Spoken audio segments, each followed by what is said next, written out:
ચોટીલા ખેરાણા ગામ પાસે ઘાસ ભરેલ ટ્રકમાં આગ લાગ્યાનો બનાવ સામે આવ્યો છે। ખેરાણાથી ઉપરના અનેક ગામડાઓમાં જતા રોડ ઉપરથી વીજ વાયર પસાર થાય છે, જે નીચા હોવાને કારણે ટ્રકને વીજ વાયર અડતા શોર્ટ સર્કિટ થઈ ઘાસ ભરેલો ટ્રક સળગી ઉઠ્યો હતો। ગ્રામજનોએ વીજતંત્રને અનેકવાર મૌખિક રજૂઆતો કરવા છતાં વીજ વાયર ઉપર લેવામાં આવતા નથી અને વીજતંત્રની લાપરવાહીને કારણે ટ્રક માલિકને આર્થિક નુકસાન થયું હતું।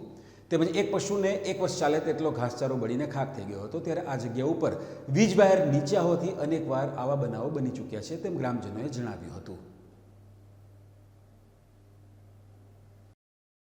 આમ થઈને આમ સીધો આ મારી દે ફટકી તે ઓલું ઓળવવામાં રહ્યા, ઓળવવામાં ન રહ્યા હોત ને તો થઈ જાત।